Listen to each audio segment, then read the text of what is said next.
Yo, 감사는 축복의 문 매일 열어둬야 해 삶의 리듬 하나님께 영광 삶 속의 빛 감사 행전이 15조 함께 외쳐 Let's get it 내 심장은 뛰어 하루 10만 번 숨 쉬며 사는 것 그 자체가 은혜. 안녕하세요. 텐텐 감사행전, 감사를 삶으로 전하자. 이런 캐치프레이즈를 가지고 금요일마다 여러분 찾아뵙고 있습니다. 이의용입니다. 오늘은 매칭 포인트에 대한 이야기를 좀 해보고자 합니다. 사랑의 매칭 포인트. 여러분, 아이가 부모한테 자전거를 사달라고 때를 쓰면 여러분 어떻게 하시겠습니까? 여러 가지 대답이 나올 수 있겠죠. 아마 제일 쉬운 방법은 아이가 이렇게 막 조르는 것이 너무 귀찮으니까 그냥 원하는 대로 바로 당장 자전거를 사줄 수 있겠습니다. 아마 그런 부모님들도 계시겠죠. 그러나 여기엔 또 어떤 단점이 있을 수도 있습니다. 어, 두 번째는 뭐 돈이 없다면서 한마디로 완전히 거절하는 거죠. 역시 여기도 단점이 있습니다. 아이가 부모에게 다시 이런 부탁을 하기가 어려워지겠죠. 시험 성적을 어느 정도 올리면 사주겠다. 이런 조건을 제시하는 부모도 있을 겁니다. 이것도 역시 문제가 될 수가 있겠죠. 자세한 얘기는 뭐 다음 기회에 하기로 하고. 그런데 어느 부모는 자전거가 왜 필요하냐. 그 필요한 걸 엄마한테 한번 설득해봐라. 그럼 이 아이가 왜 자전거가 필요한지를 생각을 많이 하게 되겠죠. 그 왜, why를 생각하게 해주는 좋은 방법이라고 이제 생각을 합니다. 사실 이것은 자전거를 한 대 사주는 것보다 더 큰 선물이라는 그런 분석도 있습니다. 어쨌거나, 우리가 여기서 최악은 아이가 사달라고 떼를 썼을 때 그 떼에 못 이겨서 그냥 귀찮아서 당장 사주는 그런 경우라고 다들 이야기를 하고 있습니다. 자, 근데 이제 구입 비용을 어떻게 할 것이냐는 문제겠죠. 사주기로 오케이 됐습니다. 설득이 돼서. 구입 비용은 어떻게 할 것이냐. 뭐, 절반은 부모가 다 지원을 해주고, 절반은 본인이 스스로 마련해주는 방법. 이런 것을 우리가 이야기할 수 있겠는데요. 물론 어느 부모는 부모가 몽땅 다 부담할 수가 있겠죠. 그렇지만 아이가 절반을 부담할 수 있도록 그렇게 하는 것, 이런 걸 포인트 매칭 또는 매칭 포인트라고 이렇게 얘기를 하는 거죠. 그래서 두 가지 효과를 거두는 겁니다. 그러니까 아이 부모님도 내지만 아이가 자기가 노력해서 그 절반의 비용을 만들기 위해서 독립적으로 일할 수 있도록 노력할 수 있도록 해주는 그런 동기부여.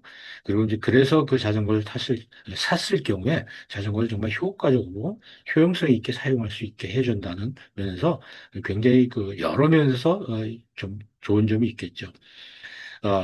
오늘 사랑의 매칭 포인트에 대해서 말씀드리고자 하는데, 제가 요즘 말이죠. AI 비서 시대가 도래했습니다. 챗 GPT라든지 여러 가지가 나와 있는데요. 제가 이제 어떤 에세이를 하나 썼는데, 그 에세이를 두 사람이 대담하는 내용으로 이걸 한번 음성 파일로 만들어 봐달라고 제가 부탁을 했거든요. 그랬더니 아주 그 두 사람의 남녀가 멋진 대화를 통해서 제 원고의 내용을 서로 대화하는 내용으로 바꿔주더라고요. 그래서 오늘 여러분께 그것을 한번 보여드리고자 합니다. 사랑의 매칭 포인트. 자, 이 사랑의 매칭 포인트를 AI가 만든 두 사람의 대화 내용, 제가 쓴 원고입니다. 그 내용을 한번 쭉 들어보시면 좋겠습니다. 안녕하세요. 오늘 저희가 함께 좀 깊이 파고들 이야기는요, 매칭 포인트라는 개념입니다. 이호용 작가님의 글을 바탕으로 한번 살펴볼게요. 네, 안녕하세요.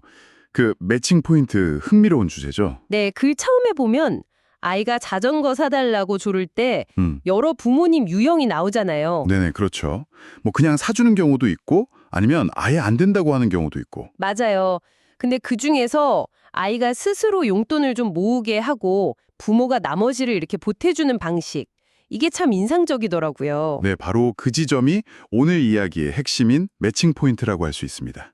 매칭 포인트? 네, 그러니까 단순히 모든 걸 해주는 게 아니라 상대방의 노력을 이렇게 좀 끌어내고 거기에 힘을 보태주는 방식, 이걸 말하는 거죠. 그렇군요. 이 글은 이런 매칭 포인트가 뭐 개인의 성장은 물론이고요. 사회적인 기부 문화에도 어떻게 연결될 수 있는지 그런 사례들이 좀 보여주고 있어요. 네네. 오늘 이 매칭 포인트의 힘, 그리고 이게 우리한테 뭘 시사하는지 그걸 좀 집중적으로 파헤쳐보죠. 좋습니다. 그래서도 그 방식, 그러니까 부모가 절반 대주고 아이가 절반 모으는 거, 이게 되게 지혜롭다고 하잖아요. 네, 그렇죠. 그냥 사주는 거랑 비교해서 이게 왜 더 좋은 방법일까요? 구체적으로 어떤 차이가 있는 걸까요? 여기서 핵심은요. 아이가 그냥 자전거라는 물건만 얻는 게 아니라는 점이에요. 그 이상의 가치를 얻게 되는 거죠. 아, 물건 이상의 가치요? 네. 스스로 목표를 딱 세우고 용돈을 이렇게 차곡차곡 모으는 과정 있잖아요. 네네. 그걸 통해서 자연스럽게 자립심 같은 거, 또 책임감 이런 걸 배우게 되는 거죠. 아하. 그리고 부모님이 네가 반 모으면 나도 반 보태줄게 하는 그 약속. 그게 아이의 노력을 인정해주고 뭐랄까 너 할 수 있어 하고 이렇게 격려하는 아주 강력한 동기부여가 되거든요. 와, 듣고 보니 그러네요. 아이 입장에서는 그냥 뚝 떨어진 선물보다 훨씬 더 의미가 있겠어요. 내 노력을 부모님이 지켜봐주고 또 응원해준다는 느낌? 정확합니다. 그리고 심리학에서도 왜 노력 정당화 효과라고 하잖아요. 노력 정당화요? 네, 자기가 애써서 얻은 것에 더 큰 애착을 느끼고 가치를 부여하게 되는 거예요. 그러니까 자전거를 더 소중히 다뤄야 될 가능성도 높겠죠. 아, 일리 있네요. 그냥 쉽게 얻은 것보다 훨씬 더 아낄 것 같아요. 글에 나온 다른 사례들, 대학 장학금 매칭 캠페인이나 기업들 포인트 기부 매칭 이벤트 같은 것도 다 비슷한 원리겠군요. 맞습니다. 전부 참여자의 자발적인 행동을 끌어내고 그 효과를 배가시키는 그런 지혜로운 전략들이죠. 네. 이런 매칭이라는 개념이 단순히 개인적인 차원을 넘어서 사회 전체로 확장될 수 있다는 점. 이게 또 아주 흥미로운 포인트인데요. 사회 전체로요? 네, 바로 그 미국 억만장자 로버트 헤일 이야기가 정말 놀라운 사례죠. 아, 맞아요. 저 그거 보고 진짜 깜짝 놀랐어요. 졸업생들한테 현금으로 그냥 $1,000씩 막 나눠줬다는 거. 네, 그렇죠. 로버트 헤일, 그레닛 텔레커뮤니케이션즈 창업자고 순자산만 해도 54억 달러라고 하니까 우리 돈으로 조 단위가 넘는 와, 정말 어마어마하네요. 네, 보스턴 셀틱스 농구팀 지분도 가지고 있는 그런 인물인데 2021년부터 여러 대학 졸업식에서 졸업생 한 명당 $1,000씩 선물을 했어요. 근데 진짜 중요한 건 그냥 준 게 아니라는 거죠. 네. 그 조건, 그게 진짜 핵심이었어요. 저도 읽으면서 와, 이건 진짜 다르다 싶었는데. 그렇죠. $1,000를 그냥 턱 하니 준 게 아니라 네. 받은 돈의 절반, 그러니까 $500는 반드시 다른 사람이나 자선단체에 기부를 해라. 이거였잖아요. 정확합니다. $1,000를 받는 기쁨도 누리지만 동시에 그 돈의 일부를 나누는 기쁨까지 경험하도록 딱 설계를 한 거예요. 와, 머리가 진짜 좋은데요? 아니, 보통 $1,000 받으면 이걸로 뭘 살까 이 생각부터 할 텐데 그렇죠. 근데 헤일은 단순히 돈을 주는 행위? 그걸 넘어서서 이제 막 사회에 첫 발을 내딛는 젊은이들이잖아요, 졸업생들이. 네네. 그들에게 나눔의 가치, 또 그 기쁨을 직접 체험하게 해주고 싶었던 거죠. 이게 정말 단순한 자선활동이랑은 차원이 다른 것 같아요. 기부 문화를 확산시키려는 어떤 깊은 뜻? 그런 게 느껴지네요. 맞습니다. 그러니까 일회성으로 그냥 돈 주고 끝 이게 아니라 다음 세대한테 긍정적인 가치관을 심어주고 또 그 선한 영향력이 계속 이어지도록 유도하는 거죠. 아주 전략적인 매칭 방식이라고 볼 수 있어요. 네. 그래서도 이야기하듯이 이 경험을 한 청년들 중에 일부는 나중에 자기가 성공했을 때 자기가 받았던 것처럼 또 다른 누군가에게 기부를 권유하면서 그런 나눔의 선순환을 만들어갈 수도 있겠죠. 아, 그렇겠네요. 진짜 기부, 준다는 행위 자체의 의미를 다시 한번 생각하게 만드네요. 네, 그냥 불을 막 쌓아두거나 아니면 그냥 형식적으로 기부하는 사람들이랑은 확실히 다른 접근인 거죠. 듣고 보니까 결국 이 매칭 포인트라는 거나 로버트 헤일의 기부 방식이나 핵심은 비슷한 것 같아요. 어떤 점에서요? 그러니까 받은 것을 혼자 다 가지는 게 아니라 나누고 또 다른 사람도 그 나눔의 기쁨을 같이 누리게 하는 거. 이런 선순환을 만드는 데 방점이 찍혀 있다는 느낌? 아, 네, 맞습니다. 정확히 보셨어요. 오늘 우리가 살펴본 이 이야기들이 결국 동기부여와 나눔에 대해서 좀 새로운 관점을 제시하는 것 같아요. 네. 중요한 건 뭐랄까?